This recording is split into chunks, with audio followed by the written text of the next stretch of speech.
guys, Josh from soccerreviewsforyou.com, bringing you my review plus on-feet video of the Adidas Messi 16.1 in the latest Blue Blast colorway.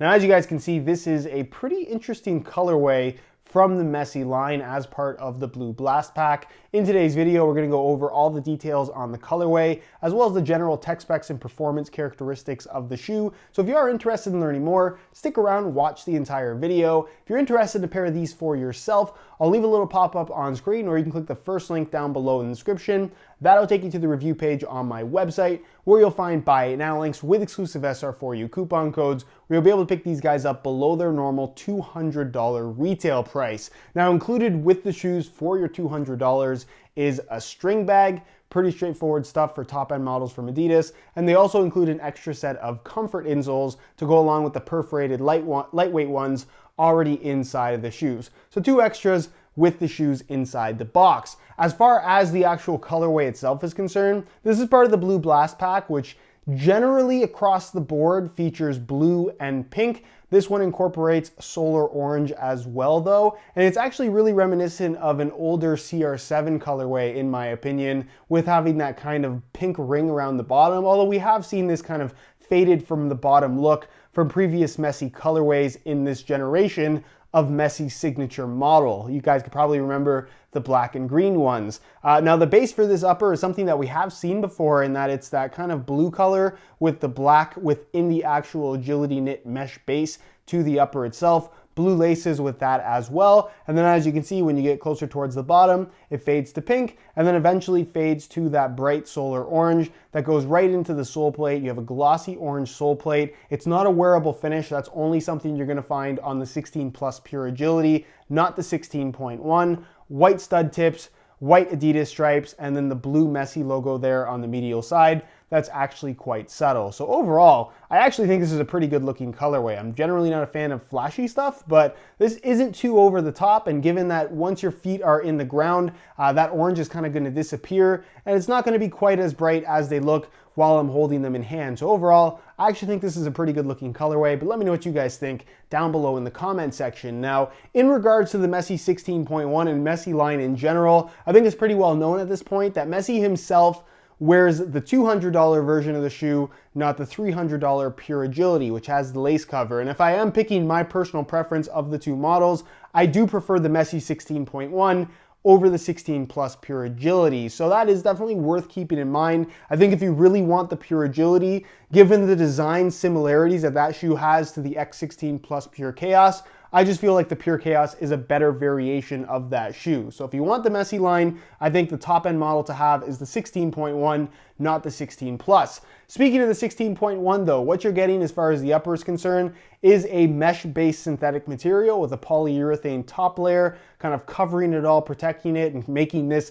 into a usable synthetic material. It's what they call agility knit. It's specific to the Messi line. It feels thin, it feels soft. I guess my one complaint with this is the fact that I don't necessarily love the ball feel that this thin upper ends up translating into. What I mean by that is, for as thin as the upper is, it doesn't necessarily have that super thin sensation on your foot. There's almost a disconnect between your foot and the ball with this particular material, where if you compare it to other shoes that are just as thin, you just feel more of the ball in those other shoes based on my opinion. Are these still wearable? Absolutely. Is it still a good top-end model? Absolutely, but in comparison to a competitor like the Nike Mercurial Vapor 11, I think that just offers a better barefoot experience in comparison to the Messi 16.1. Another kind of quirk of this particular shoe is the fact that it has this burrito style tongue. So it kind of looks like a one-piece enclosure. It isn't. It is actually open on this side, but it's kind of elasticated down on the inside. So you can't actually pull this up. It's fixed in place, which is a bit annoying in terms of getting them on, just because it makes the opening a little bit smaller than it needs to be. But I see why they did it, for the sake of this middle piece not moving around while you actually wear the shoe. So basically what happens is the medial side of the upper wraps over top of your foot and then tucks underneath the lateral side of the upper, where it is of course cut open. The end result is actually something that fits much more seamlessly than I was honestly expecting when I first saw this design. For a burrito style tongue, it is actually quite comfortable, and it seems to fit quite well for most people. So it's not something that's really that big of an issue.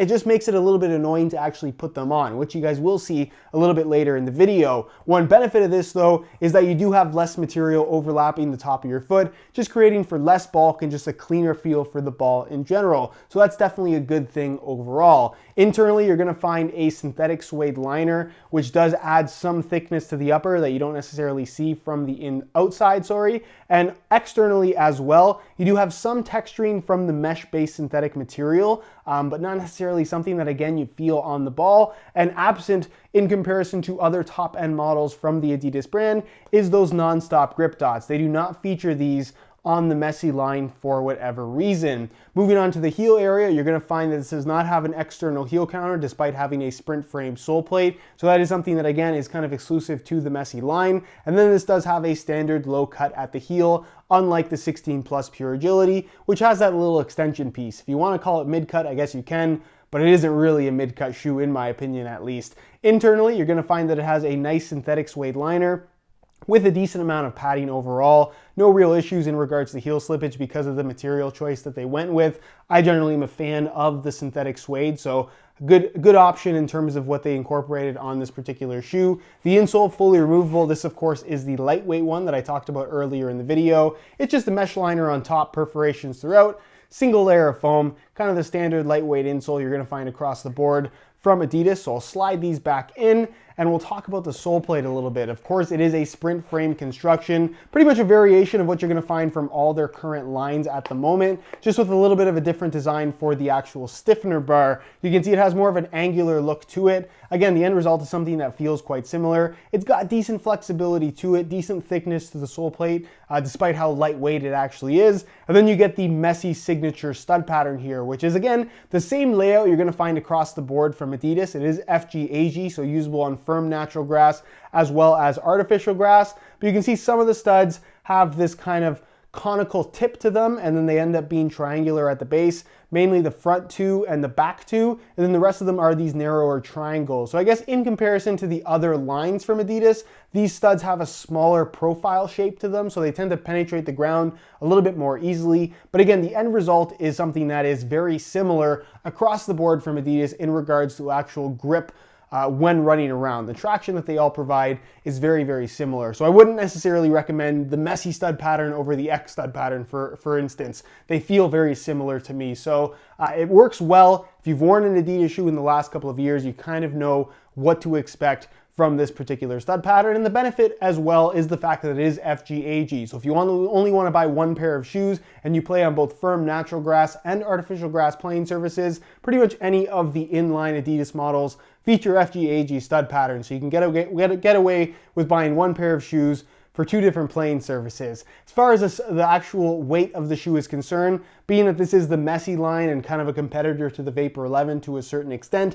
it is quite light. They weigh in at 6.6 ounces in a size 9 US, which is very, very light. You're gonna find a slightly lighter feel from the Mercurial Vapor, but not necessarily enough to where I would say it's super noticeable in hand or even on feet, at least weight-wise. The big difference between those two shoes is mainly how they fit.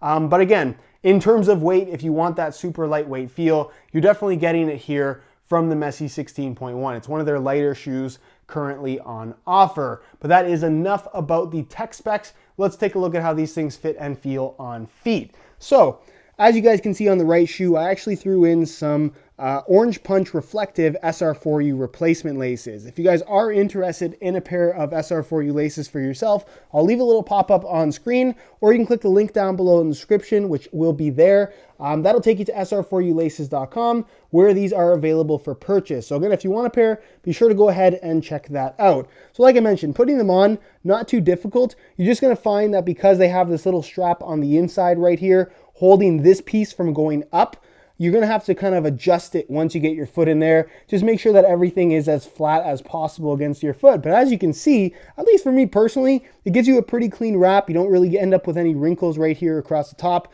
which is nice. And the lacing system, a little bit unusual. You have a dual lace hole on the medial side and then a single lace hole on the lateral side in order for this burrito style tongue to actually work. But like I said, it is pretty effective in terms of giving you a nice secure fit once the shoes are actually on. So I'll just tie these up. What I personally like to do with any kind of low cut shoe where it's possible to do this is I tie them to the side and then I just kind of tuck it in just to create a cleaner effect. Less bulk across the top of your foot. I think it looks pretty good too. Put on the other one. Again, pretty straightforward. The opening's not really big. You can't really stretch out this part right here like you could with a traditional tongue design, but actually getting them on is not that big of a deal. So I'll just slide these on.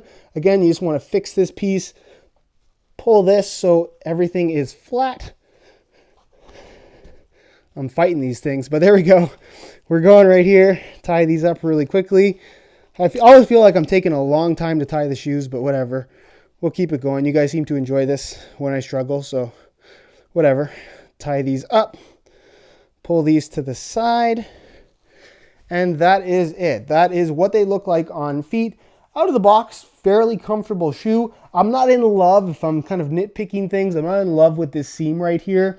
I just think it's an awkward place to put a seam on a top end shoe. Do you feel it while you're wearing them? Not necessarily. On the ball, it does feel slightly bulkier in that particular spot than the rest of the upper, but again, that's kind of a very, very minor complaint. Not something you're really gonna notice if you're not thinking about it all the time, but the shoe overall fits quite nicely. It does have a little bit of this kind of ankle flare at the sides. At least for me personally, that's gonna be very dependent on your foot and how the shoe fits you specifically, but that is, again, kind of just one little quirk that I have just based on how this shoe fits me. But overall, it's got a nice snug fit. It's not super, super tight. I wouldn't say it's as narrow or as tight fitting as something like a Mercurial Vapor 11, just for the sake of comparison. But overall, it fits well. No heel slippage. The lockdown is pretty good. It feels nice and stable on feet.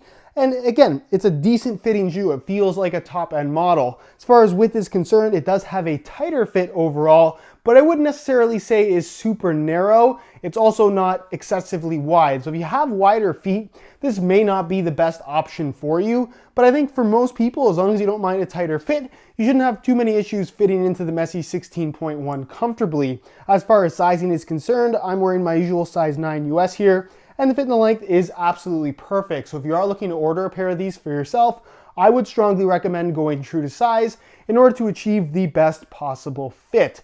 So that is pretty much it, guys, for my review of the Messi 16.1 in the Blue Blast Pack colorway. If you guys are interested in a pair of these for yourself, you can click the little eye in the corner of the screen or the first link down below. That'll take you to the review page on my website where you'll find Buy It Now links with exclusive SR4U coupon codes where you'll be able to pick these up below their normal $200 retail price. If you have any questions regarding this shoe, leave them down below in the comments and I definitely will get an answer out to you. If you enjoyed today's video, found it helpful and informative, be sure to support it with a like. Subscribe if you haven't already for daily videos on all the latest and greatest soccer gear. You can find all of my social media information linked down below in the description as well. And other than that, guys, hope you enjoyed today's video. And as always, thanks for watching.